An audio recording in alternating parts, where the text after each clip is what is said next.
So last week I made some little miniature 1/12 scale birdhouses, and I made these little polymer clay blue jays. So just going to show you how to make the birdhouses today. They're pretty interesting.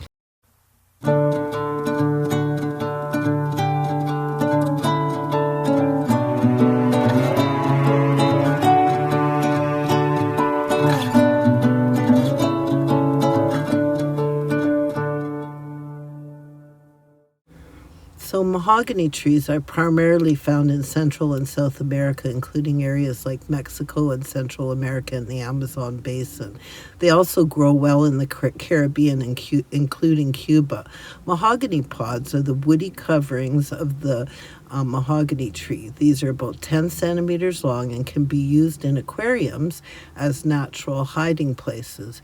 Here's what a mahogany tree looks like. For those of you that live in tropical places, you might be quite familiar, but they certainly don't grow up here in northern Canada. So beautiful trees that make beautiful, beautiful furniture.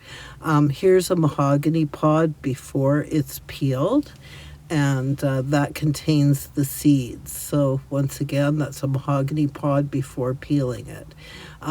The reason why I know about mahogany pods is because it's very common for them to be used in parrot toys. And of course, I have two birds. This is what a sliced mahogany pod looks like. And I had a few of them given to me by my dear friend Tammy to make some bird toys. And I looked at them, and I don't know why, but I guess I just seen, yeah, they got to be birdhouses. So these are what the actual pods look like. And luckily, they're quite flat, and they stand up freestanding, and they're just the perfect shape of a little birdhouse. So I'm just pulling a few out so you can have a look at them up close. Yeah, they're perfect for this use. So this one here is quite flat on the bottom, so I think I'll use that one. The thing is with these mahogany pods, even if they don't sit quite level, the texture's just like cork, and they're super, super easy to carve into.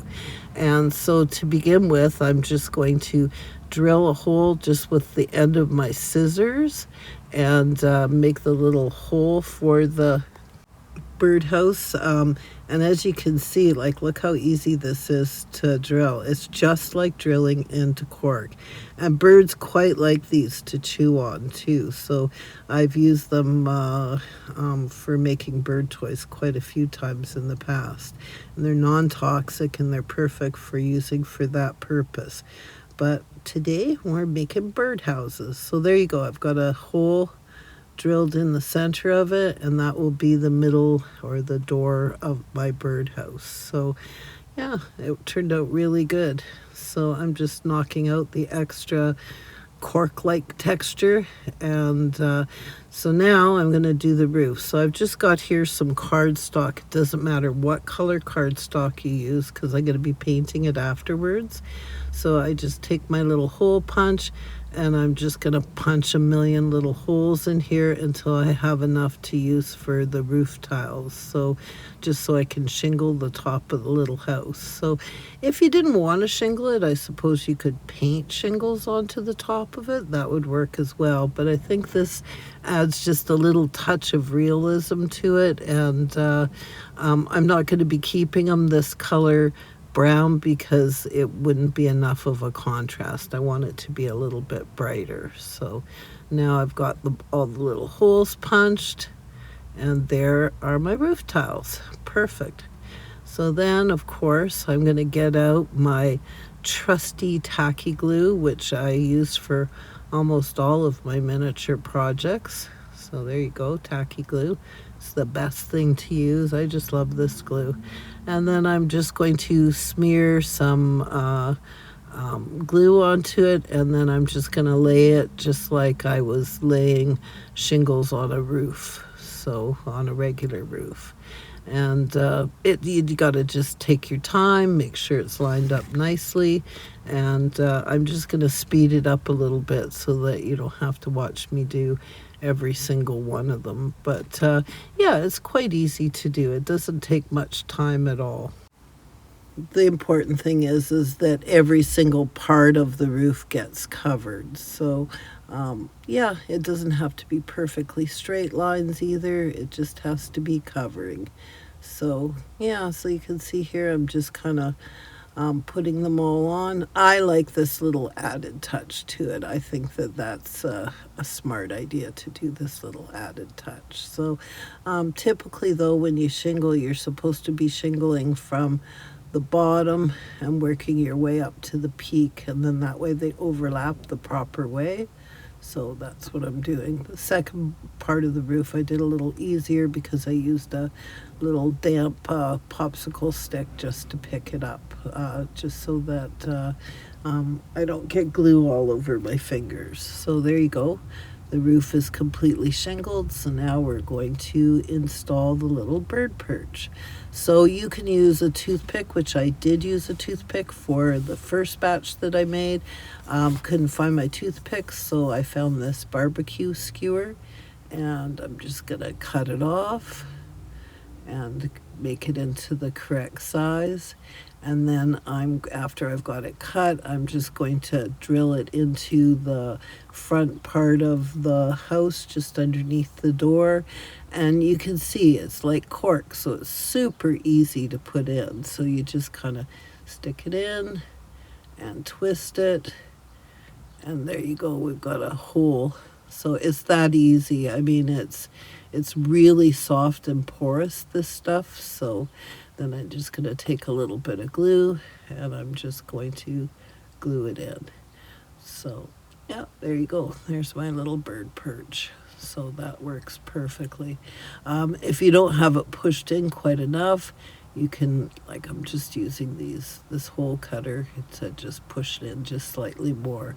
Now I'm going to be using acrylic markers to paint this dollhouse, but you can use any kind of acrylic paint and a paintbrush if you choose. I just had the markers handy.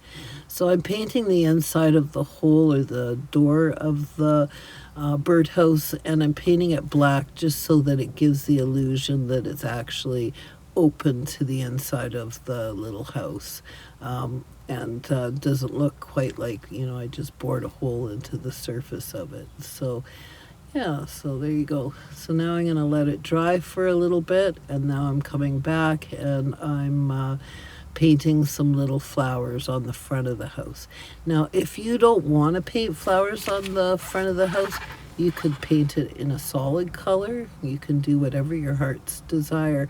I kind of like the way the mahogany pod itself looks, so I'm just going to kind of leave it natural and just paint a few flowers around the little holes or indents on it. But it would look good either way. So, and now I'm coming back in and I'm painting a few leaves around these little flowers just to kind of highlight them a little bit. And yeah, I think that looks really sweet.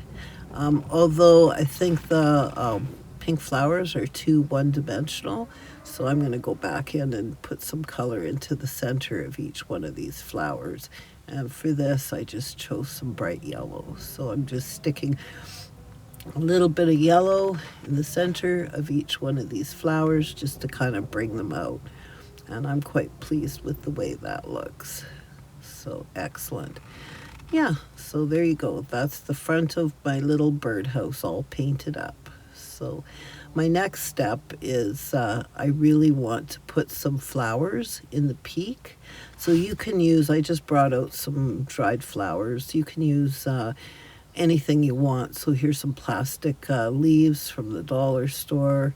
And then that big red flower I think is a little bit too large for this job, so I did find some smaller red flowers which I'd like to use, and I'm just going to kind of glue them into the peak, and that just kind of adds something a little bit extra to it.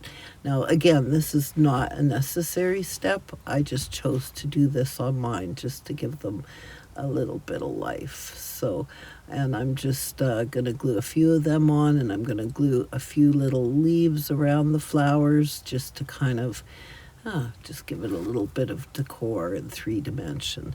So there you go. So now I'm just cutting a third one. I think in floral arranging, you're supposed to always do ones, threes, like odd numbers, not even numbers. So for the purpose of the top of this one, I'm just going to put 3 little red flowers. So, and once this is done, like they really turn out so cute, and they're not terribly difficult to make. So there you go. I've got the third flower. Now, as I say, I'm using these acrylic paint markers, but you could just use paint. I didn't want to keep the roof that brown color because it just blends in too much with the pods. So I'm just going ahead and I'm painting it blue. So, and then I've got some acrylic paint from a paint bottle, and I'm just dry brushing a little bit of cream color over it. And once again, the dry brushing just adds a little bit of dimension to the top of the roof. And here's the little birds that I have. So I've got this big one, and then I've got this smaller little cardinal. Now these are not ones that I made out of polymer clay. These are just ones that I have in my stash. And then I have some tiny little sparrows here, you can see. Those are so cute. But I'm not going to use them this time round. I think I'm just going to stick to the smaller size of the cardinals. So yeah, I think that will look really cute. So before I begin that journey, I've got some reindeer moss that I ground up inside of a coffee grinder just to make it, kind of crunched up and more like flocking. So I'm just going to take a little bit of glue, and I'm going to put a little bit of this reindeer floss just on the top of this little roof, just along the front. So I've just got my finger, and I'm just dabbing just a slight amount of tacky glue to the front of it, not the whole thing, just the edge. And then I'm going to sprinkle a little bit of this cut up reindeer moss on top of it. You don't have to use cut up reindeer moss. You could also use flocking if you have it. I don't have any green flocking, so this works for me. I made this reindeer moss up probably about 5 years ago, and I still have the bag. It's still using it. So there you go. Now once that glue dries, you won't be able to see the glue at all, and it'll blend in really nicely. That's the nice thing about using tacky glue, is it glues, you see the white, but as soon as it dries, well then of course it dries clear. So now I'm just perching the little cardinal, and he's a porcelain cardinal, so I'm just perching him onto the little perch, gluing them down, and there you go. I think that looks quite cute. But he does need some feet. So I've got a little brown acrylic marker, and I'm just going to turn it on the side here, and I'm just going to draw on some little feet so it looks like he's actually perching. So it would look really weird if he didn't have any feet holding on to that little perch. So there you go. That's my little birdhouse. And these are the ones that I made last week. The one with the cardinal, of course, is the one that I made today. When I made them last week, I actually pulled out the polymer clay, and I made all these little blue jays with polymer clay. Yeah, I'm really pleased with the outcome. I think they turned out pretty cute, and I'm hoping to sell some of them at the show and sale in September here in Edmonton. So, yeah. So, and I did put one, of course, in my own dollhouse, or on the roof of my own dollhouse. So, one of them isn't pictured here because I've already claimed it for me. Well, thank you very much for watching this little tutorial today. Mahogany pods can be bought on Amazon or any place that supplies stuff for parrots or parrot toy supplies. Thanks again for watching. If you haven't already subscribed to my channel, please consider subscribing. It's free to do so, and it really does help my channel grow. I've got a lot of subscribers, but not everybody has pressed that notification bell. If you press the notification bell, then you'll know every time I upload a new video. And I love it when you leave comments, and I try and answer all of the comments. Well, once again, everyone, have the best day ever.